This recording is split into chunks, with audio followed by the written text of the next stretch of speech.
tonight on KBC Channel 1. On the show tonight, tuko sherehe na itaki hasira, Afrobeat Wave 2020.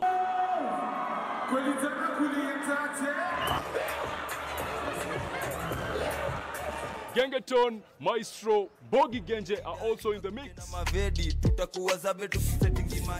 Bogi Genje na manishani baddest unit. Mina daini mangwete msonge uko kando jumindo mtambo na nacheza kama ramba. Theatre has been competing with the digital space for long. The 21st century is all about digital space. 10 p.m. it is, baby. Tuko sherehe na itaki hasira.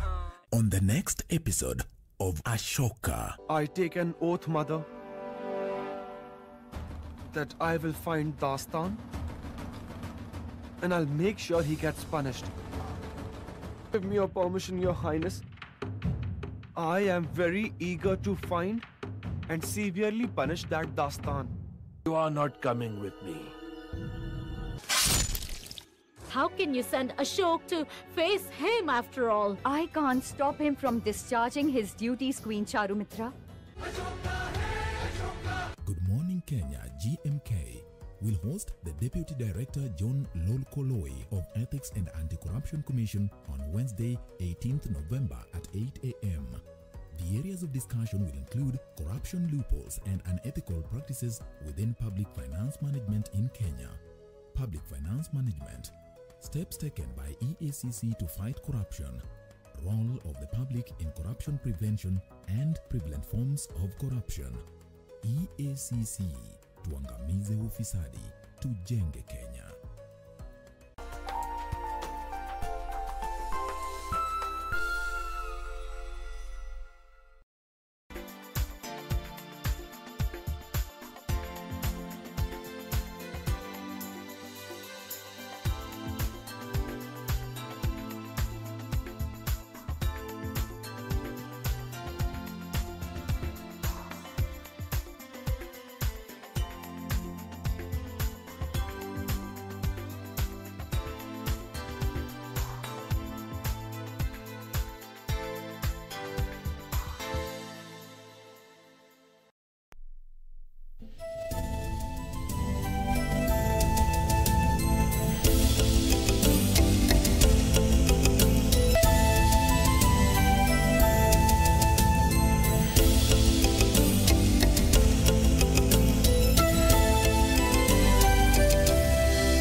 Well, a very good evening to you. You are just in time for Channel 1 News Hour. Well, indeed, it is a day when the Ministry of Education has unveiled the reviewed school calendar, and this means that all schools will be opening officially on the 4th of January 2021. We have all those details coming right your way on Channel 1 News Hour. Let's also focus on other stories that are coming up in the news in the highlights.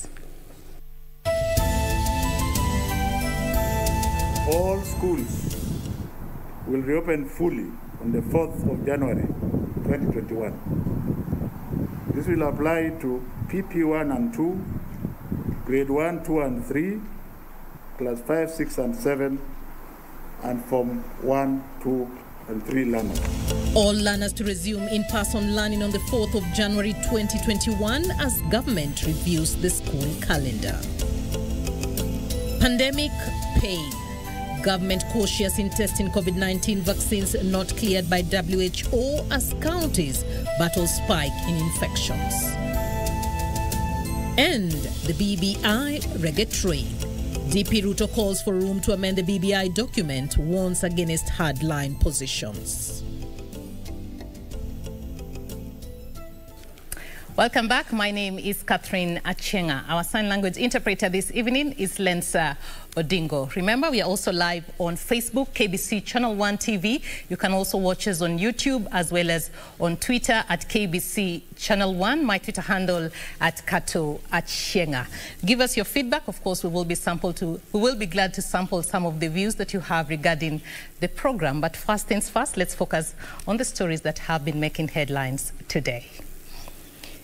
Now we start off with the latest from the Ministry of Education, which is now saying that all learners will report to school on the 4th of January 2021 in the latest review of the school calendar by the government. Now, Education CS Professor George Magoha, announcing the new dates, also issued a detailed examination calendar for Class 8 and Form 4 candidates who are expected to sit for their national examinations in March next year.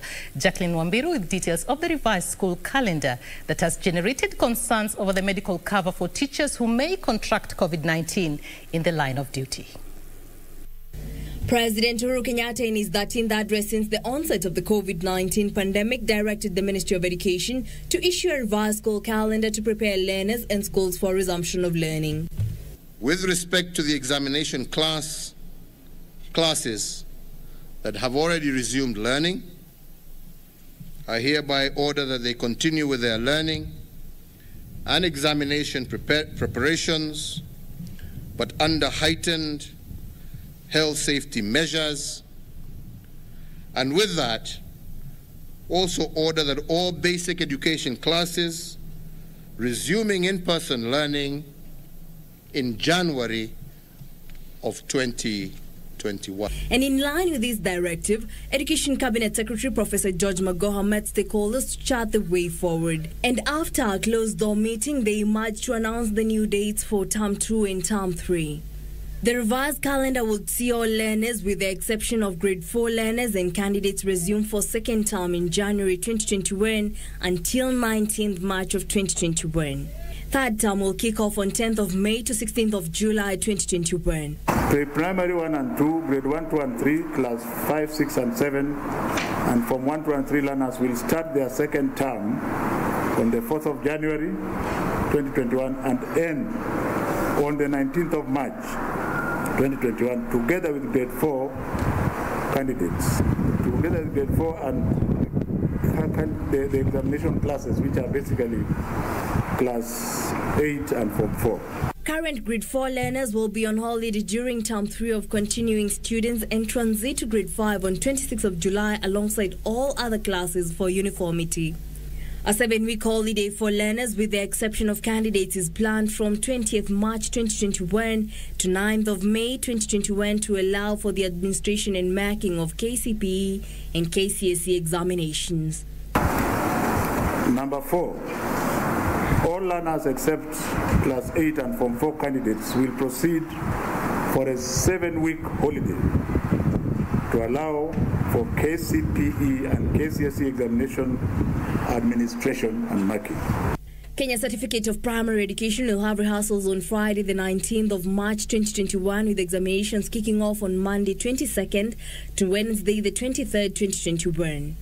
Kenya Certificate of Secondary Education candidates will have rehearsals on Thursday 25th of March 2021 and examinations begin on 26th of March 2021 to April 21st 2021. The issuance of the new dates come amid concerns over the safety of teachers should they contract COVID-19 while on duty, with TSC CEO Nancy Macharia seeking to set the record straight. TSC has negotiated with the teachers' medical provider for teachers to be covered for COVID-19 related diseases or illnesses. A COVID-19 incident reporting tool using the USSD code star 202 star 07 hash star 202 star 07 hash has been set up to assist teachers report to the scheme provider any suspected or confirmed COVID cases to enable them receive care and support in the fastest way possible. NAT Secretary General Akelo Misori, reacting to the release of the new dates by government, called for a comprehensive medical cover and clear communication to access health services for teachers while on duty. What we need to ask the government to do is to ask the government to ensure that NHIF is empowered, because currently there are issues related to pre-authorization, which is making even the dealing with the teachers' comprehensive medical cover become very clumsy. Current grade 4 learners are in school and are expected to complete their second term in December alongside Class 8 and Form 4 students. Reporting for Channel 1 News, I'm Jackie Wambiru. And now the government has expressed its reservations in administering COVID-19 vaccines which have not been approved by the World Health Organization. Health Cabinet Secretary Mutahi Kagwe in the daily COVID-19 status update said Kenya is treading cautiously despite claims of a 90% effective COVID-19 vaccine developed by an American company, Moderna. Now, Moderna says preliminary trial data shows its coronavirus vaccine is more than 90% effective. This comes as the country's COVID-19 cases shot up by 559 new cases, while 18 others succumbed to the disease. Nancy Okware with the details. The American biotech company Moderna announced that its COVID-19 vaccine had proven to be 94.5% effective after trials were conducted on 30,000 people in the United States. The discovery coming days after the Pfizer also unveiled its vaccine, raising hopes amid the pandemic. However, Health Cabinet Secretary Mutahi Kagwe says it is not yet time to celebrate, calling for caution until the World Health Organization gives a green light on the vaccine's efficacy and safety. Thus, Kenya will not also use as guinea pigs to test vaccines that are essentially not cleared. We are not sure about them. I think the history of vaccines elsewhere also proves us right. And if you look at some of the side effects that we have seen with vaccines that have already been launched, then you can understand why we want the vaccine yesterday, but we are also cautious. At the same time, he cautioned Kenyans against falling prey to commercial interests at the expense of their health. Is that we want a vaccine yesterday, but we are also careful about these announcements. Otherwise, you fall prey to just commercial operations. These vaccines, because of their very nature, they are stored at a temperature of minus 70 to minus 80 degrees, which is not available in our normal cold chain system. And therefore, even if these vaccines become available, we will need to revamp our entire cold chain system to be able to accommodate them. And as the world continues to wait for a breakthrough, the country recorded 559 new coronavirus cases from 3,074 samples tested, pushing the number of confirmed cases to 70,804. Within the same period, the number of fatalities rose to 1,287 after 18 more patients succumbed to the virus, while another 478 made full recovery. The health CS cautioning against flouting of COVID-19 guidelines, especially during funerals and weddings, despite the second wave of the pandemic hitting hard. Today, you hear of funeral meetings all over the town. You hear of wedding meetings all over the towns. I am urging Kenyans that this has to come to a stop. In the meantime, the CS held talks with officials of the Kenya Medical Practitioners and Dentists Union to discuss the healthcare workers' welfare in light of increased infections among them. Further, the CS has called on county administrators to be on high alert to curtail the spread of the virus within the administrative units. The attack rate in the country is different now from county to county. And it may be necessary to take measures within counties that we are not taking in other counties. This comes as medics were challenged to ensure proper use of PPEs while attending to patients to minimize chances of contracting the disease. Nancy Okware, Channel 1 News. And now Murang'a and Kirinyaga county governments have temporarily ordered the closure of their respective county headquarters, citing increased COVID-19 cases. Kirinyaga County Governor Anne Waiguru says the county government will for the next 2 weeks facilitate the testing and screening of staff with a view of stemming the spread of the virus. The development coming even as Kilifi County government announced a raft of new measures that are aimed at curbing the spread of the virus in the county. What are you doing? A section of Kirinyaga and Murang'a County employees will for the next 2 weeks work from home as the two counties grapple with COVID-19 infections within their nerve centers. We'll still be offering essential services, as you are aware. There are departments that have to operate. We are keeping a very skeleton staff at the moment so that we address this issue. Murang'a and Kirinyaga announced the closure of their headquarters after some employees tested positive for COVID-19. Effective today, we have scaled down our operations at all the county offices. due to increased cases of COVID-19. Some of our staff have been affected, even our frontline workers. The move comes even as counties continue to be faced with the reality that the second wave of COVID-19 is spreading fast in the grassroots. The Kilifi County government announcing new measures aimed at stemming the spread of the virus in the county.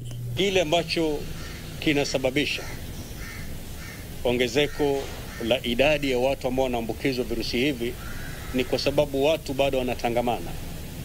Na kama tujuavyo,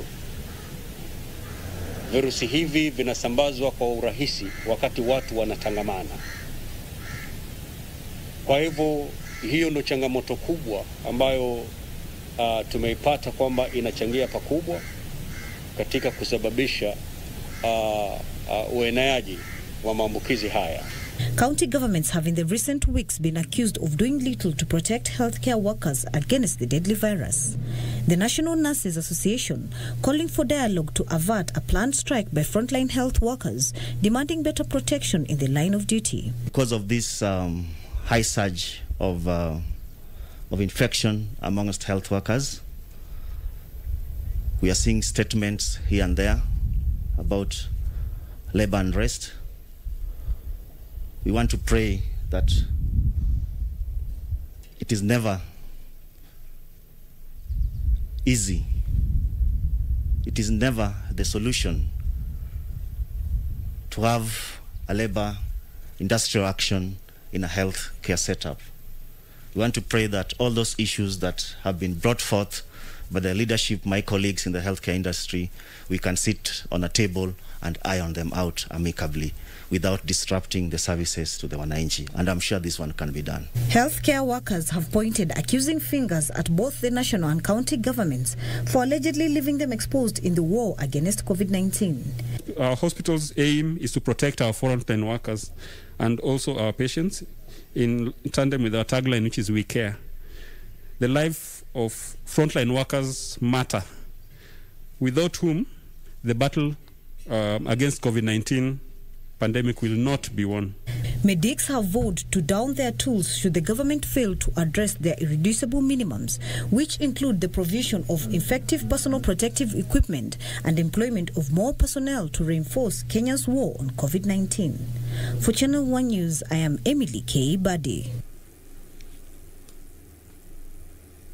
And now the announcement by U.S. company Moderna that it has developed a new vaccine that protects against COVID-19 has been received with varied reactions. While Kenya maintains it will only administer vaccines approved by the World Health Organization, Moderna says its COVID-19 vaccine shows nearly 95% protection from the deadly virus. Caroline Kamau takes a look at this trial vaccine.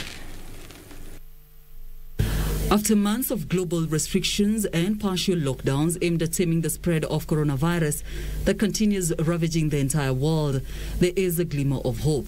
A US-based company, Moderna, says it has developed an RNA vaccine which has shown 95% efficacy rate. The trial involved 30,000 people in the US, with half being given 2 doses of the vaccine 4 weeks apart. The rest had dummy injections. The analysis was based on the first 95 to develop COVID-19 symptoms.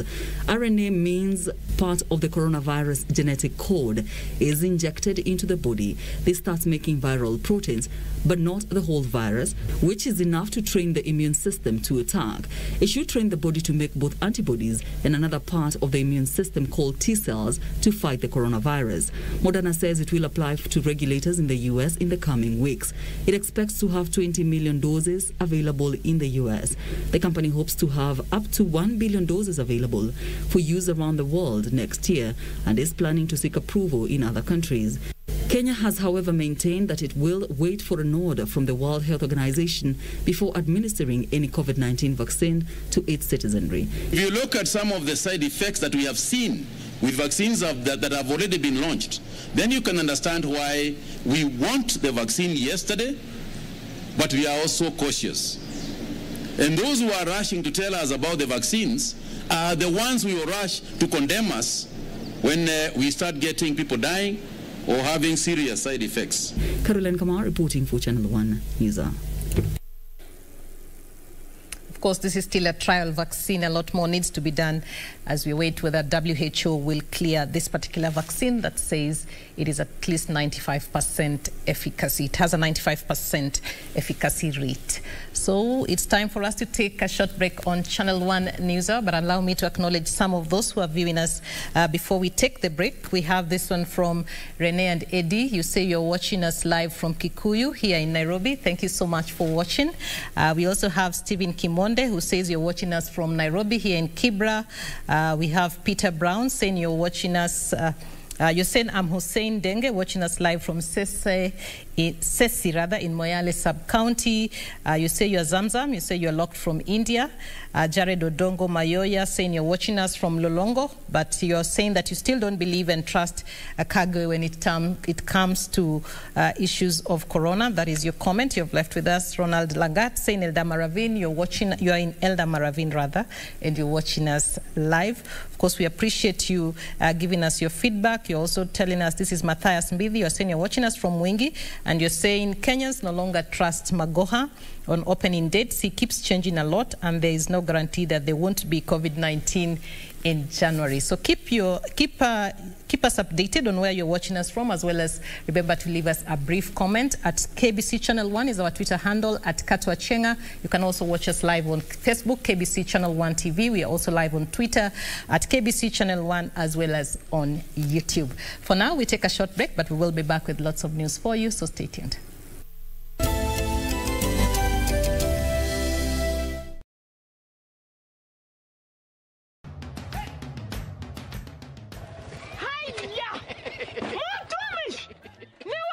Ni mimi. Ulitoa pikipiki? Mulitani sitaomoka. Ni yako. Hii nduti ni yangu. Niliwahi pale Quickbit. Quickbit?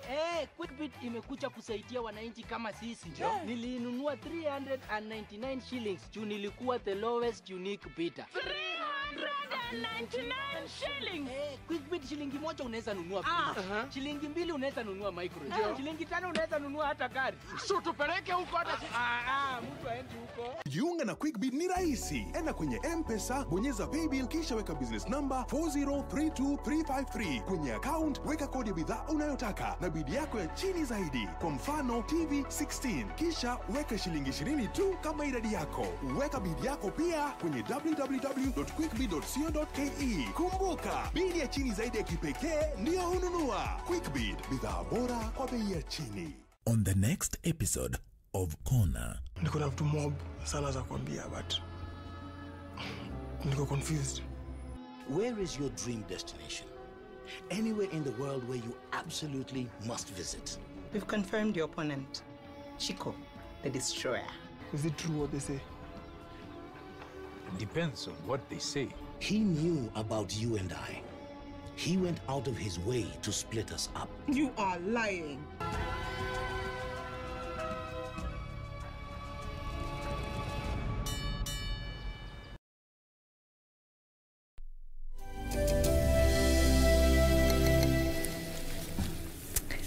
Welcome back. You're watching Channel 1 News Hour. Let's now shift focus and look at what's happening in the world of politics, where the Deputy President, William Ruto, says the country is headed to a lose-lose outcome from the Building Bridges initiative unless the headline position taken by some of those steering the process is relaxed. Speaking at his current residence here in Nairobi, where he met members of the Wajir County Assembly, Ruto said it was unfortunate that the BBI had turned out to be a highly controversial issue and with so many glaring gaps. Kevin Washira has the report.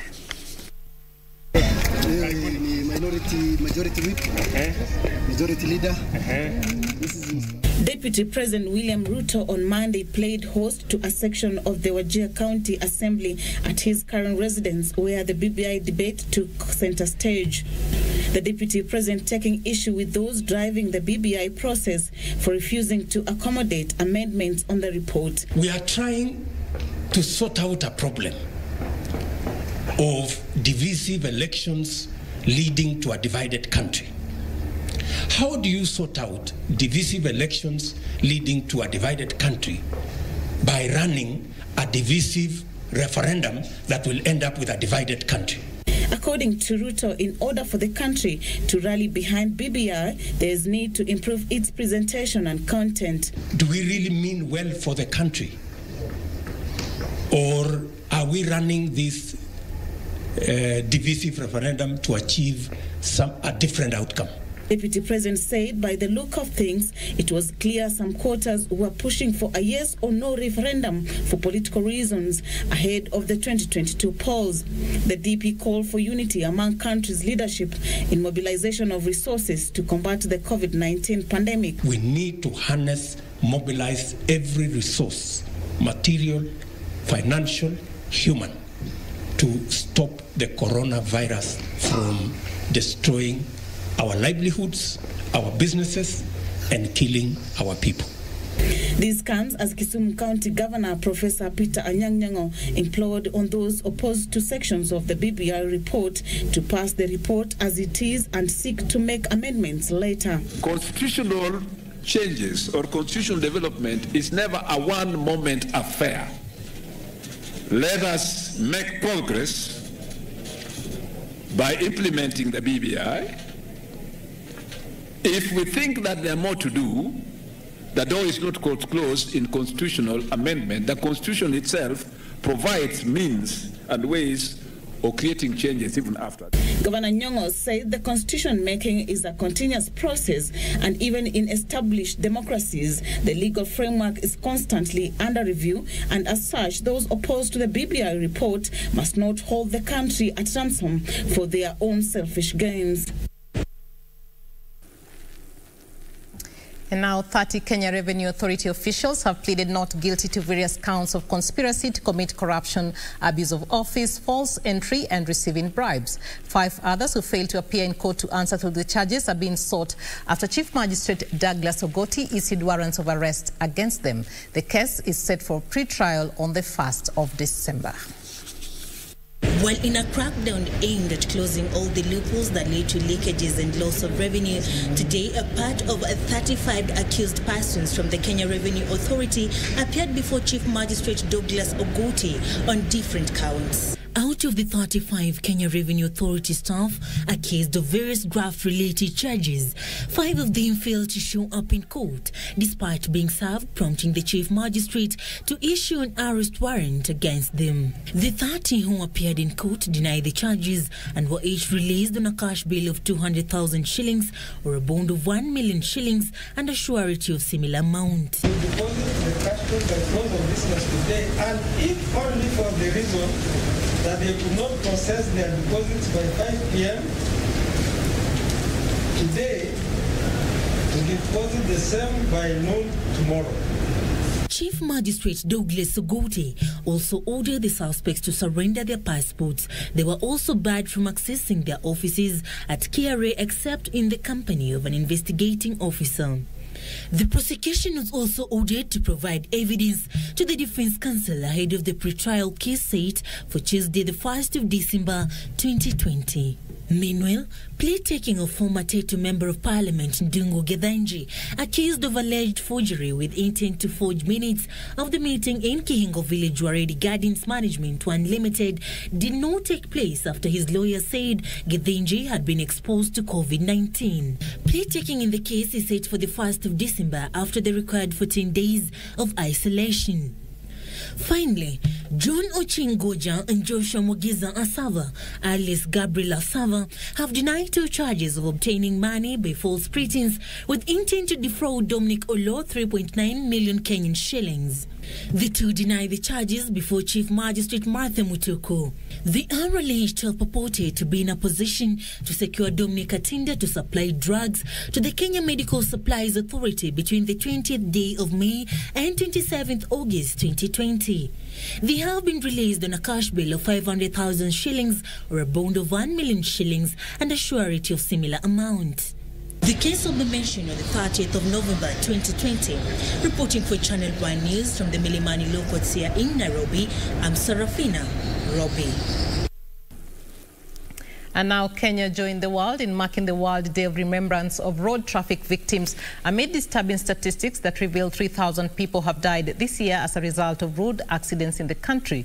Now, the grim statistics also indicate road traffic injuries are ranked among the top 10 leading causes of death, with 1.3 million fatalities reported globally as a result of road traffic injuries. Catherine Achieng'a with the details amid calls for Kenyans to exercise road safety as the festive season beckons.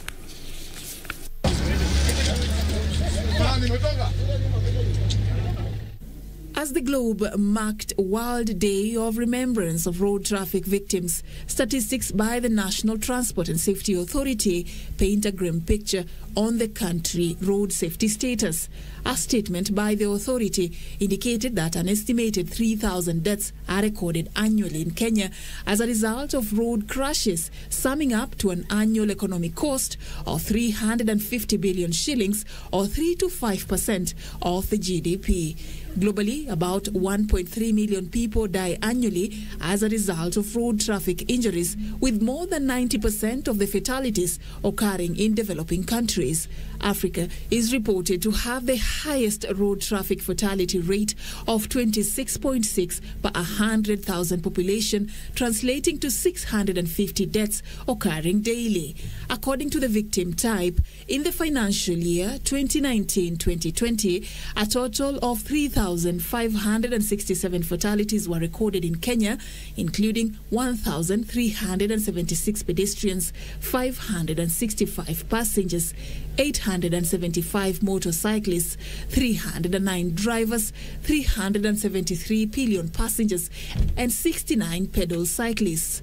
NTSA advocates for the escalation of the road safety global agenda. Meanwhile, the move by the National Transport and Safety Authority to launch a mass enrollment of digital driving licenses in Wajir County has brought the much-needed relief for the residents who for a long time were forced to travel to other counties while incurring extra costs to obtain such services. Watu wanatoka Mandera kwenda kutafuta digital driving license Garissa. Ingekuwa ni mzuri every month wakuja Wajia, wakuja Mandera, ili watu wasitoke safari mbali waende watafute kitu, sababu saa hii economy ni mbaya. Kuenda Garissa inakula, yani inatumika gharama mingi sana, almost 10,000. Pengine unalala lodge, unakula cha hoteli, so fare pia ni iko ndani. So tunaomba serikali hii mambo hii lesson ilete hapa permanent. About 5 days since the exercise commenced, long queues have been witnessed, with the Wajir East Member of Parliament Rashid Kasim Amin now joining calls by the residents for the NTSA to set up a desk at the region's Huduma Center in a bid to bring their services closer. If we register about 1,500, that's a huge amount of money. So if this is a continuous process, then NTSA is going to generate money on behalf of the government of Kenya, and that is an income for the country as well. So basically, I will encourage this office to be fully furnished, fully operational, fully staffed, so that these services can continue to be rendered for the people of Wajir County. NTSA Central Kenya Regional Manager Bora Guyo says that about 300 individuals have already obtained their digital licenses since the exercise commenced in Wajir County 5 days ago. Mine is also to appeal to the resident of Wajir to come in large number and register, enroll. Please, we have brought these services closer to you, and we want to appeal to you that you utilize this opportunity. For Channel 1 News, I'm Catherine Achieng'a. And now, over 300 fishermen who depended on Yala swamp ecosystem have been rendered jobless after River Yala burst its bank, reclaiming the wetland. Separately, police in Nakuru are investigating a fake court order that directed public service vehicles to resume operations within the central business district. More details in the county briefs. River Yala burst its banks, leaving the fishing community unsure of their future. The residents say a burst dike has drained a man-made lake, leaving them without a source of livelihood. The community are now left to literally hunt for fish, raising concerns among environmentalists. Any relevant body to assist us in reconstruction of that dike to make our daily activities go on smoothly. Elsewhere, police in Nakuru have launched investigations into the source of a fake court order that ordered the return of PSV to the Central Business District. The probe was instituted after it came to light that a magistrate court order had allegedly been forged and an order included. The order in possession by Matatu officials had a fifth segment directing that they be allowed back to the stages in the CBD pending the hearing and determination of the case. Sisi mambo ya order kuwa fake hatujui, and we still insist ile order tulipewa ni genuine until proved otherwise. And farmers and residents of Chogoria village of Mara, Tharaka-Nithi County have a reason to smile following the planting of 23,000 trees in a bid to take advantage of the November and December rains and reduce global warming. Residents received up to 50 seedlings to plant in their homes, with Professor Erastus Njoka of Chuka University calling on Kenyans to plant trees that have a lower water intake. Miti inazuia umomonyoko wa udongo na mafuriko. Wakati hakuna miti, mvua inanyesha, yote inaenda kwa mito. Alafu watu wanasema maji yamekuwa mengi na ni miti haiko. The government is planning to open offices whose occupants will be the representatives of the Attorney General in all the 47 counties. The move is meant to speed up service delivery besides bringing such services closer to the people in line with the developed units of government in the 47 counties. Yusufar, Channel 1 News. And now environmentalists in Trans Nzoia County are raising concern over wanton destruction of forest cover and wetlands in the region. The group argues that the continued illegal exploitation of water catchment areas such as Mount Elgon has left the region badly exposed to vagaries of the weather.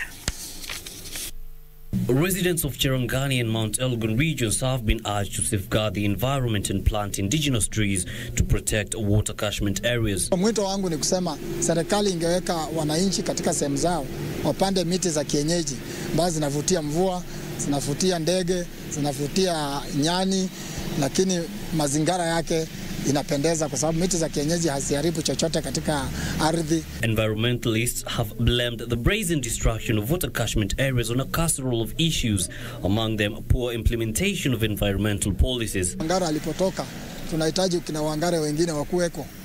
Maana nani atatetea miti pasipokuwa na mtu mwenye anapenda miti? Hatuwezi kukua tu na kila mtu, lakini kuna watu ambao wanapenda miti. Meanwhile, a monthly cleanup of Malindi town has resumed after the exercise was put on hold due to COVID-19. Tumeamua kuwaweka katika hii program ya town cleaning, which is done on monthly basis. Every month we set a date and clean our town. It is our responsibility as the police also to be involved in all community activities, especially at this corona era. I'll also like to inform our people that don't wear a mask because you have seen a policeman. Don't wear a mask because you have seen the Land Cruiser. Wear a mask because corona is real and corona kills. The multi-sectoral exercise aims to lift the status of Malindi as a world-class tourist destination. Yusufar, Channel 1 News.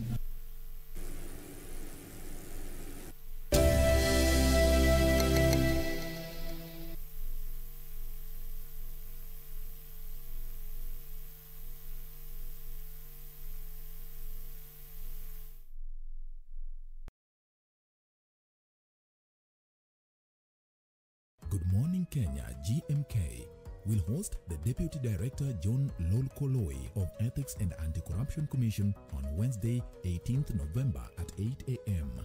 The areas of discussion will include corruption loopholes and unethical practices within public finance management in Kenya, public finance management, steps taken by EACC to fight corruption, role of the public in corruption prevention and prevalent forms of corruption.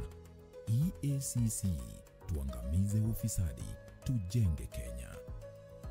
Next on I just wanted to remind you that you owe us a lot of money.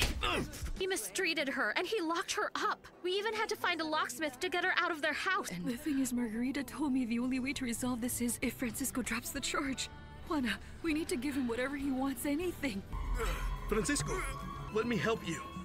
Don't you dare move! Put your hands in the air! Hang on, I have nothing to do with this. I'm not really sure that I can handle all this. Hey. If you appear to be weak, they are going to prey on you. In Love with Ramon.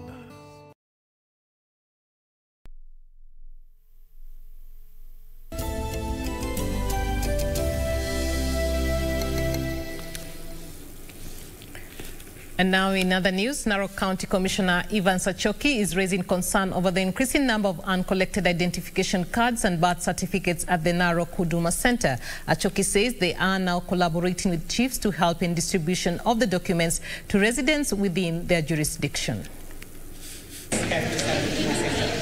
Speaking during a tour of Huduma Center, Narok County Commissioner Evans Achieng'a urged members of the public who had applied for the vital documents to collect them at their designated offices. If you applied for a birth certificate or an ID card, they are ready for collection. So please come for them, because we do not want to keep those documents. These are individual documents that must be kept by the applicant. Currently, his office is in collaboration with area chiefs to distribute the documents to the locals. The commissioner is further calling on residents to seek services at the Huduma Center, as it was operational after a few months' closure due to COVID-19. This even as he said that he had initiated talks with the National Transport and Safety Authority to introduce issuance of digital licenses at Huduma Center instead of Narok residents traveling to Nakuru for the documents. There are some departments that are not here.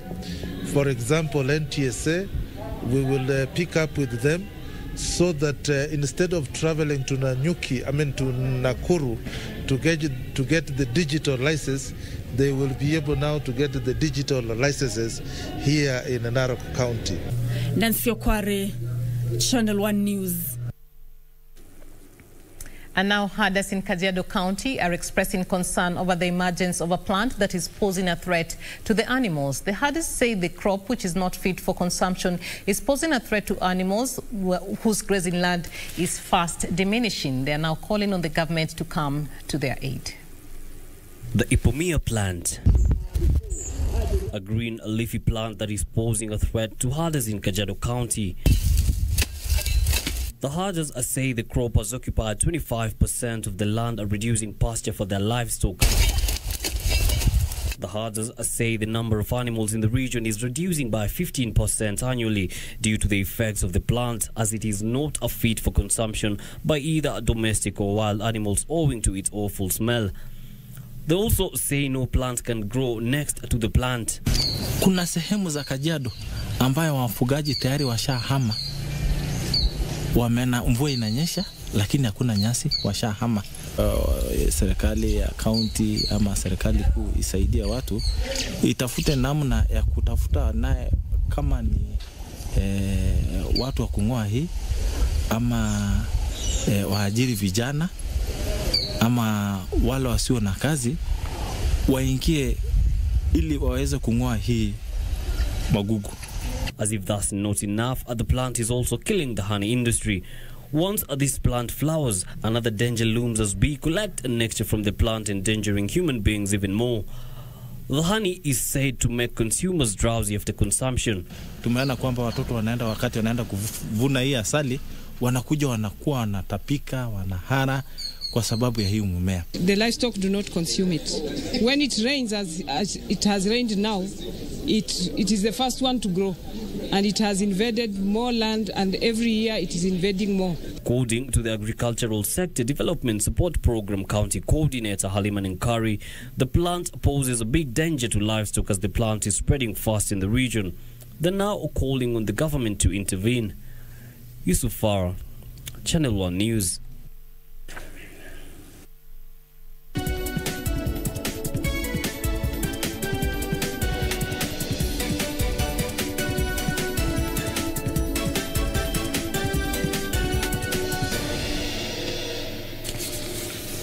And now in the world of business, Kenya's first ever data commissioner, Immaculate Kasait, has vowed to expedite the rollout of the electronic civil registry. Kasait, who was sworn into office today, has said the office will embark on setting up institutions that will hasten the issuance of Huduma number, which was halted by the High Court in 2019. The data commissioner has also promised to settle data disputes which have slowed the collection of key data on security grounds. The Communications Authority says that there has been an increase in the cases of cybersecurity threats in Kenya, including global increase in malware, weak regulations, as well as gaps in cybersecurity skills in the region.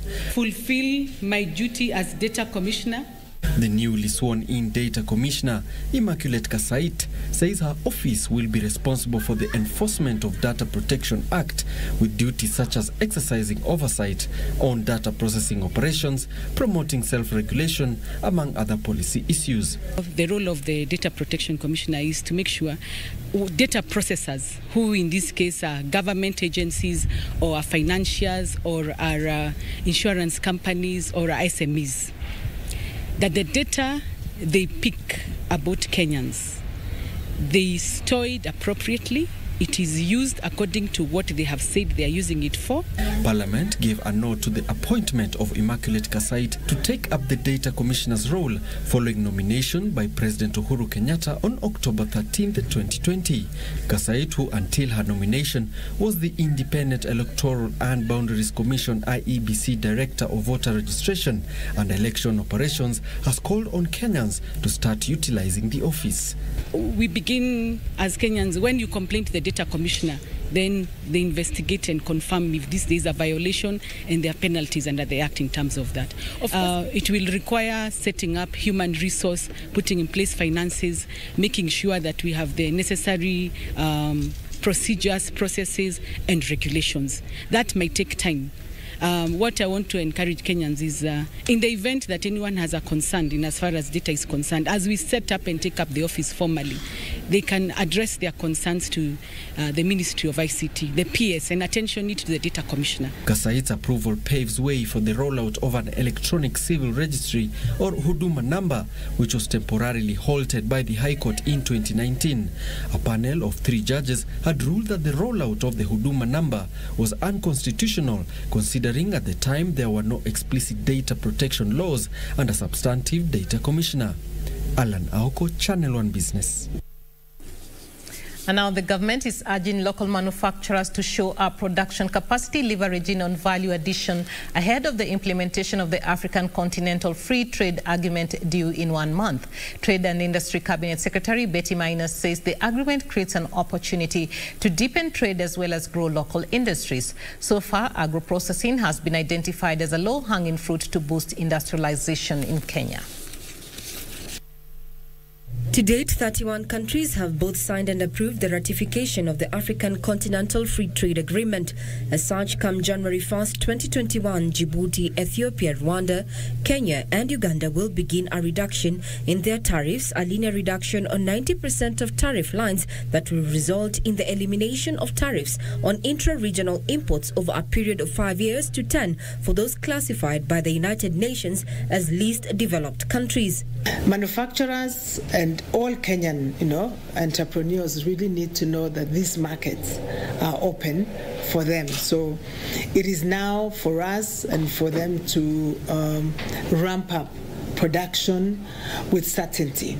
In efforts geared at spurring industrial growth, Trade and Industry Cabinet Secretary Betty Minor is urging local manufacturers to increase production and diversify their products to suit the larger markets. I think the challenge that we might face is, of course, not everybody who has signed the CFTA is a neighbor, so there will also be logistical challenges, but that is also an opportunity for other logistics and service providers to step up and begin to consider. So a message, for instance, to Kenya Airways is to expand its cargo freight capacity, for instance, and especially with a focus on the continent. In light of the consequences of a possible phasing out of the African Growth and Opportunity Act in 2025, Kenya has already entered into negotiations with the aim of establishing a free trade agreement with the United States.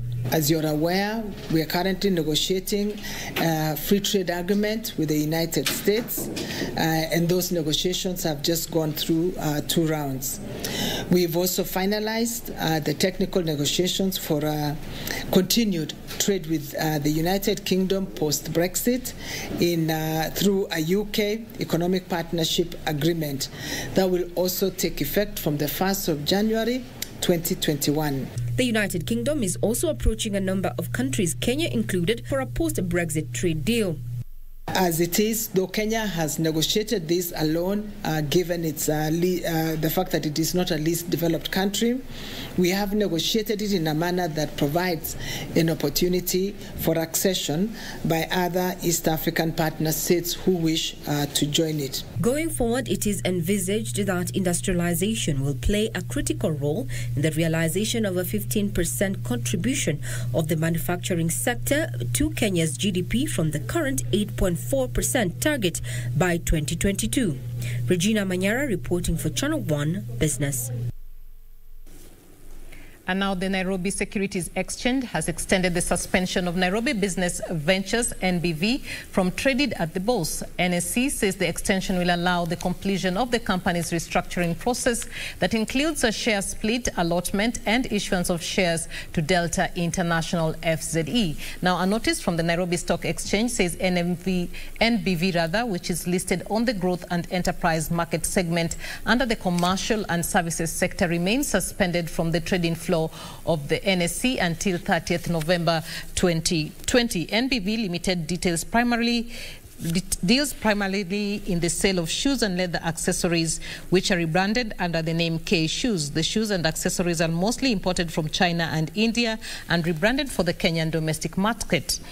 At the time of suspension last year, NBV shares were trading at 0.71 cents each, with a market capitalization of 28 million shillings, with 38.6 million shillings. Other firms suspended at the NSC for a variety of reasons include Deacons, Athi River Mining, Kenya Airways, National Bank of Kenya, and Mumias Sugar Company.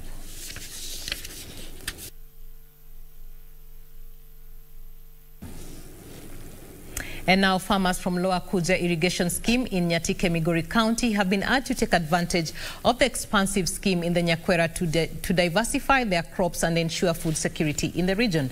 Experts say that that with an annual production of over 10,000 tons of paddy rice during good harvest, farmers can exploit other business ventures to generate more income, especially from rice farming.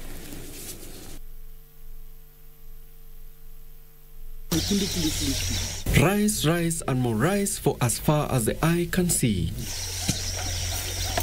The giant scheme has not only been a food basket for the county, but has also provided employment opportunities for majority of the youth. With an average production of 90 kg bags per acre of paddy, the farmers here are hopeful that they will soon invest in other cash and food crops to supplement rice. Kuna pesa yangu kama 1,000 ama 700, hiyo ni pesa mzuri sana kama unaweza fanyia kwa siku. Na unachukua hiyo pesa kwa kitu kama saa 8 unarudi kwako. Haulipi nyumba, haununui maji. In the past, Lower Kuja was a flood-prone zone where little could be gotten in terms of agriculture. But with the introduction of rice production, now we can say our people are happy. The recent directive by the government to all institutions to consider purchasing local rice from farmers has also provided ready market for their produce. This development project, however, has had its fair share of challenges, and farmers are calling on the responsible authorities to mitigate if they are to continue empowering themselves. The power went and up to now it has not come back. So on following up with the KPLC, we were told that our transformer is faulty and it's supposed to be replaced. But so far it has not been replaced. So we are just waiting. This notwithstanding, in its peak, heavy trucks loaded with rice leave the farmers with close to 150 million shillings in circulation every harvesting season. With a target of 1 ton per day to mill, the government has been called upon to supply farmers with the necessary farm input, which they struggle to acquire during the planting season. And I plead with the county government that you consider giving our people seeds, consider our people with the fertilizers, consider our people with the farm tools and the tractors which can be hired at affordable rate. Even us as the government, we have given them alternative. We have Western Kenya Rice Mills, a subsidiary of National Irrigation Board, who is available to take their produce.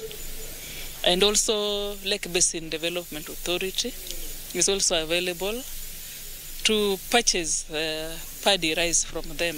The Lower Kuja Irrigation Scheme Management says most farmers prefer selling the middlemen instead of agricultural trading agencies because of their ready market they offer, besides their good pricing. However, the farmers have been steered to believe that there is still room for growth in the scheme that had been set aside for cultivation of potatoes, among other cash crops. Alan Aoko, Channel 1 Business. And now Moody's Investor Service has affirmed the African Development Bank's AAA credit rating with a stable outlook. Moody's Investor Service said in an annual credit analysis that the credit profile of African Development Bank is supported by the bank's robust capital buffers and superior risk management, which mitigate risks. Details of this and other stories in our Africa Business Roundup. Moody's added that the bank's ample liquidity buffer and unfettered access to the international capital markets also supports its ability to meet its debt service obligations. The bank has a long track record of being the premier development institution in Africa and benefits from shareholders' ability and willingness to support its development objectives, exemplified by the significant contributions of highly rated non-regional member countries. The AAA rating from Moody's follow earlier affirmations of the AAA rating of the bank, with a stable outlook by other leading rating agencies, namely Fitch Ratings, Standard & Poor's Global Ratings, and a Japan Credit Rating Agency. Meanwhile, the Southern African Development Community has launched a $20 million regional appeal for support to control the outbreak of the devastating African migratory locust in the region. The appeal follows the continuous threat posed by the locusts that have invaded the region since the beginning of the year. The first outbreak was reported in February and affected Botswana, Eswatini, Malawi, Mozambique, Namibia, South Africa, Tanzania, and Zambia. At the time, the affected member states were able to control the swarms. However, there was a resurgence of the locust in May 2020, which affected Angola, Botswana, Namibia, Zambia, and Zimbabwe. The funds will cater for emergency locust response and preparedness, building emergency regional response capacity, risk communication and recovery, and resilience building of affected communities. They will also be used for cross-border protocols. And the Organization for Economic Cooperation and Development and the United Nations Development Programme have launched a plan to help public and private sectors identify and prioritize investments contributing to the sustainable development goals in the continent. The OECD UNDP framework for SDG-aligned finance presented at the Paris Peace Forum identifies solutions to shift the trillions of dollars available internationally towards a more sustainable and resilient investments and to further mobilize investment, especially to least developed countries, small islands, developing states, and developing countries. With an expected $700 billion drop in external finance to developing countries this year, the financing needed to meet the global goals is at risk of collapse, threatening decades of progress on poverty alleviation and sustainable development. But trillions of dollars available in the financial system could be better aligned with SDGs to curb this trend. And now 15 countries have formed the world's largest trading bloc, covering nearly a third of the global economy.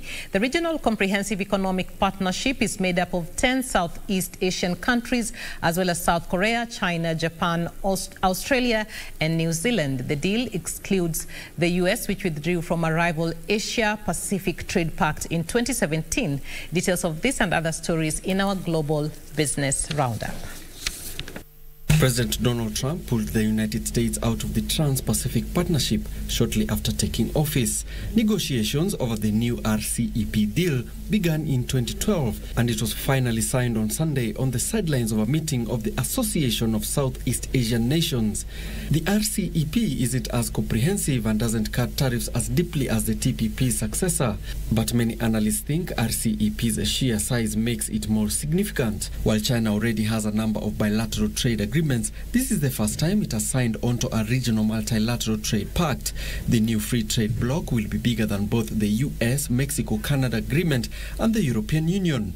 Meanwhile, multinational retail corporation Walmart is selling a majority stake in Japanese supermarket chain CU to invest firm KKR and e-commerce company Rakuten for over $1 billion after years of struggling to make money amid stiff competition. The deal, which values CU at $1.65 billion, comes after on-off speculation about the US retail giant looking to exit Japan. It is well below the 500 billion yen it reportedly sought after years ago. KKR will buy 65% of CU, while Rakuten, which already has an online venture with the chain, will acquire 20% stake. Walmart will retain 15%, the company said in a joint statement on Monday. And Japan's economy has bounced back from recession with growth of 5% in the third quarter of this year. It had seen its economy shrink during 2020 as lockdowns hit its manufacturing sector and consumer spending. The world's third biggest economy is now showing signs of recovery, although some analysts cautioned that further growth is likely to be modest. Asian economies are leading the way for global economic recovery in what some have called a Zoom boom. This refers to the increase in demand for screens and laptops as more people work from home and use online meeting platforms like Zoom. Asian economies are among the largest producers of laptops, communication equipment and other electronics. Asian economies are among the largest producers of laptops, communications equipment and other electronics.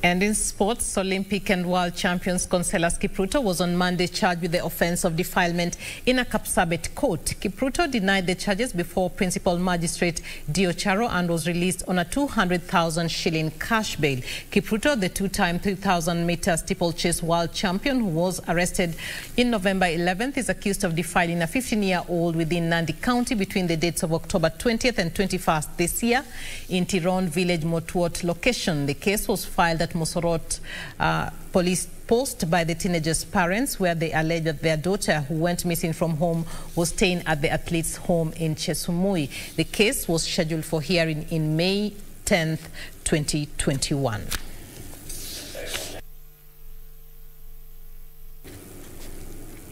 And Football Kenya Federation FKF President Nick Mwendwa says the federation is not intent on dismissing Harambee Stars head coach Jacob Ghost-Mulee after the team lost 2-1 away to Comoros in the second leg of the 2022 Africa Cup of Nations qualifier tie in Moroni. However, Mwendwa has admitted that the only road to redemption for Stars is to ensure victory against Egypt and Togo in the remaining matches. Harambee Stars went into the match seeking their first win in the qualification campaign as they had drawn 3 of their last matches against Egypt, Togo and Comoros. However, the Jacob Ghost-Mulee coach side could not manage to secure all 3 points as Comoros emerged 2-1 winners in Moroni. Kwa sasa hali si rahisi, tunajua kwamba itabidi labda tuweze kushinda kule Togo na tuweze kumfunga Misri nyumbani. Ni mechi mbili ambazo ni ngumu, lakini kwa kabumbu unajua unasema it's not over until it's over. Kwa hivyo bado tuna matumaini kuona kwamba tunaweza tukazoa hizo pointi zetu 3, basi tutakuwa tunamaliza na pointi 9, lakini pia itategemea na wa Misri vile wanacheza na Togo mechi ya marudiano. Kwa ni mechi ngumu, tunaelekea Lome mwezi wa 3 na alafu Misri aje hapa nyumbani. Kwa hivyo ni mechi ambazo ukiziangalia ni mechi nzito, lakini haimaanishi kwamba ni mechi ambazo hatuwezi tukazoa pointi. Courtesy of goals from Mohamed Ben Al-Fadou and Matoi Faiz in either side of the half, with Masoud Juma netting the consolation goal for the visitors. FKF chair Nick Mwendwa now believes it will be hard for Kenya to qualify for AFCON for the 2nd successive time, and also said he will not heed to fans' calls to fire coach Mulee, who was handling the team for the second successive match. As it stands, Kenya will hope Togo beats Egypt at home tomorrow to throw the group wide open. Kenya will have to wait until next year to host the Pharaohs on March 22nd before wrapping up their campaign with a trip to Lomé against Togo on March 30th. Meanwhile, Al Ahly defender Mohamed Hani has been ruled out of Egypt's Africa Cup of Nations qualifying game against Togo. The defender suffered a back injury in their first outing against the Sparrowhawks on Saturday, but managed to feature for the duration of the game. The Pharaohs secured a 1-0 victory in the encounter, with Mahmoud Hamdi El Wench scoring the only goal with a header. And now Liverpool midfielder Georginio Wijnaldum scored twice in a comfortable victory for the Netherlands. And elsewhere, Italy scored a 2-0 win over Poland to move them a point above the Netherlands at the top of the table. Captain Wijnaldum slotted in from close range when he was unmarked after 6 minutes before easily tapping in the second goal. Memphis Depay made it 3-0 with another tap-in after the break. From the Netherlands, Memphis Depay drops off looking for Dumfries. Dumfries across the face of goal, a beautiful goal, and he's that man again. Georginio Wijnaldum. It was, well, Depay hands it to the far post. There's a spur there, then Wijnaldum's got his second. July, and it just proves. Dumfries emerges through the traffic, and Depay's on the end of this one. Smile Prev Jack scored the consolation goal for Bosnia-Herzegovina, but it was the dominant performance from the Netherlands, who ended a run of 5 games without a win. Elsewhere, Italy recorded a 2-0 win over Poland to move them a point above the Netherlands at the top of the table. On Wednesday, Italy travelled to Bosnia and the Netherlands are in Poland in the final group games, with the side finishing top of the group qualifying for the Nations League finals. In other matches, Slovakia humbled Scotland 1-0, Georgia lost 2-1 to Armenia, Albania trounced Kazakhstan 3-1, Bulgaria lost 2-1 to Finland, while Belgium trounced England 2-0.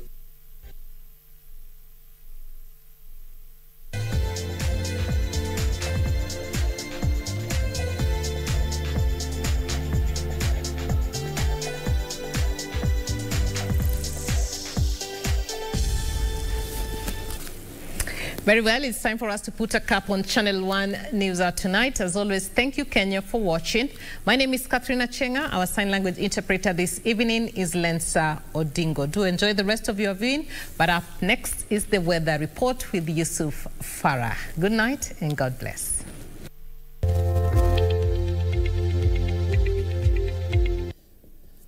A very good evening to you wherever you're watching us from. My name is Yusuf Farah. Many thanks for keeping it Channel 1. This is your Channel 1 weather updates. Now, the southern half of our country will be having rainfall tonight.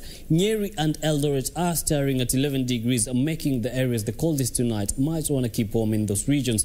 Tomorrow morning, a warm morning in most parts of the country. From the northeastern region, Mandera, Garissa, Wajir and Isiolo will be having sunny intervals, with areas of Lodwar experiencing the same. Areas of the coastal region, Malindi, Mombasa and Kilifi will be having showers in the morning, accompanied by sunny intervals. In the afternoon, Kisii, Kericho and Kisumu will have rains accompanied by thunderstorms. Rains, showers rather, with sunny intervals continue to dominate areas of Mombasa, Malindi and Kilifi, with the northeastern region and areas of Lodwar and those areas bordering Kenya and South Sudan having sunny intervals in the afternoon. Taking a look at the temperatures, when Lodwar, will be having 35 as the high and 25 low, 25 for Marsabit and lows of 18, Garissa 34, lows of 24, and Lamu, highs of 32 and lows of 25. That wraps up your local weather focus. Remember to stay warm and maintain social distance. Have a lovely night. This is now your international weather focus.